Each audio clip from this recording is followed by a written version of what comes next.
Oke, bismillahirrahmanirrahim. Assalamualaikum warahmatullahi wabarakatuh. Perkenalkan, nama saya Gilang Sasmita, NIM A510190116, kelas 3C, program studi pendidikan guru sekolah dasar, Fakultas Keguruan Ilmu Pendidikan, Universitas Muhammadiyah Surakarta. Oke, di sini saya akan memenuhi tugas dari mata kuliah deteksi masalah anak sekolah dasar, yaitu dengan tema masalah emosional pada anak sekolah dasar, yaitu saya ambil bagian marah. Oke, kita langsung buka saja min mapnya.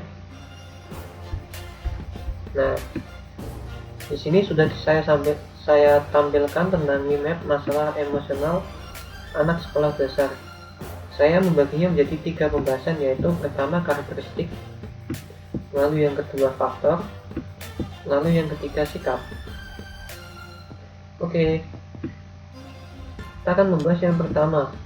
Apa saja sih karakteristik dari masalah emosional anak sekolah dasar, yaitu marah? Itu pertama, terjadinya negativisme. Apa itu negativisme? Yaitu suatu sifat yang ada hubungannya dengan suatu kata yang tidak teratur dalam sikap seseorang. Biasanya negativisme ini sifatnya cenderung menolak saran, sangat susah untuk diberi saran walaupun itu sarannya baik untuk dia. Lalu pembangkang ya seperti umumnya itu seperti menolak, seperti masih membantah orang. Lalu agresi, apa sih agresi itu? Agresi yaitu jenis perilaku yang berniat untuk menyebabkan kerusakan fisik ataupun mental, yaitu ya mental kita ini nanti bisa dirusak.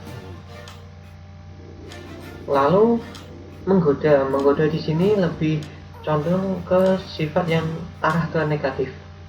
Lalu adanya persaingan, lalu adanya tingkah laku berkuasa atau semena-mena seperti memiliki segalanya, lalu menantang dan berselisih terhadap peserta didik.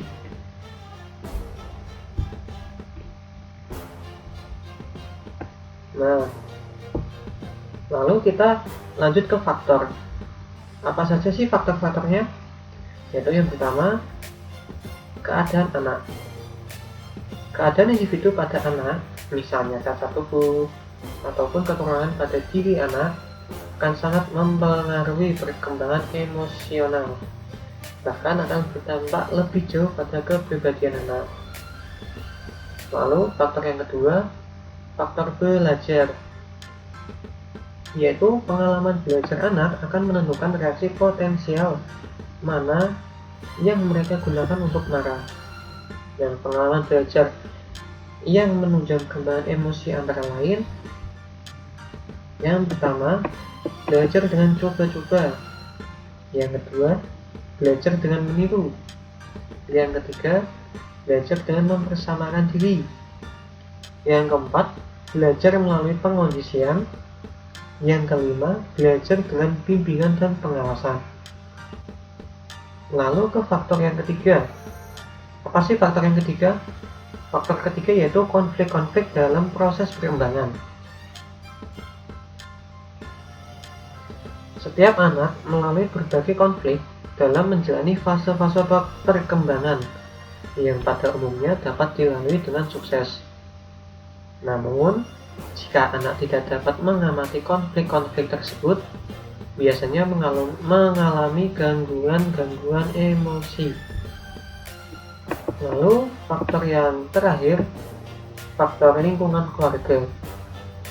Keluarga sangat berfungsi dalam menanamkan dasar-dasar pengalaman emosi, karena di sanalah pengalaman pertama didapatkan oleh anak.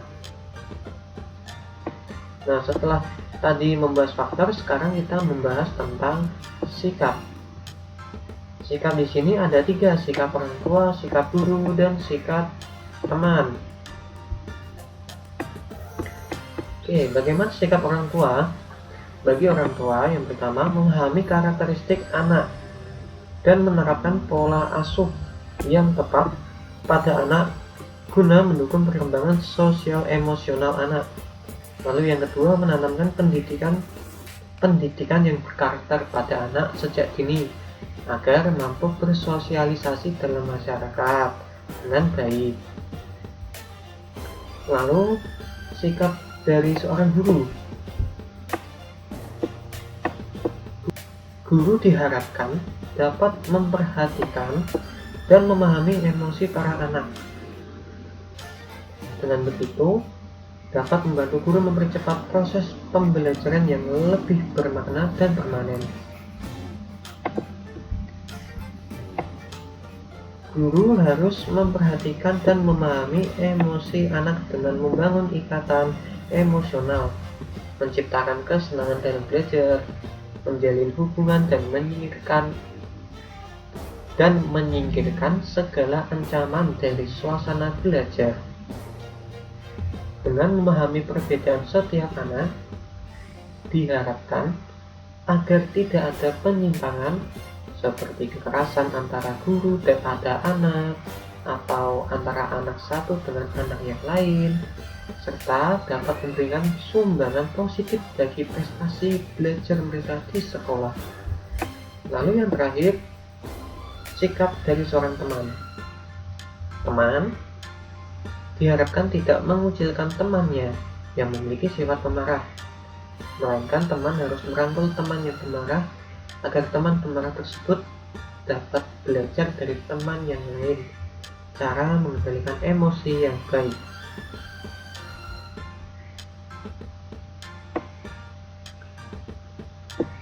Mungkin ini saja yang bisa saya sampaikan, dan mohon maaf jika video ini masih banyak kekurangan dan kesempurnaan hanya milik Allah SWT. Billahi fisabilil haq, fastabilul khairat. Assalamualaikum warahmatullahi wabarakatuh.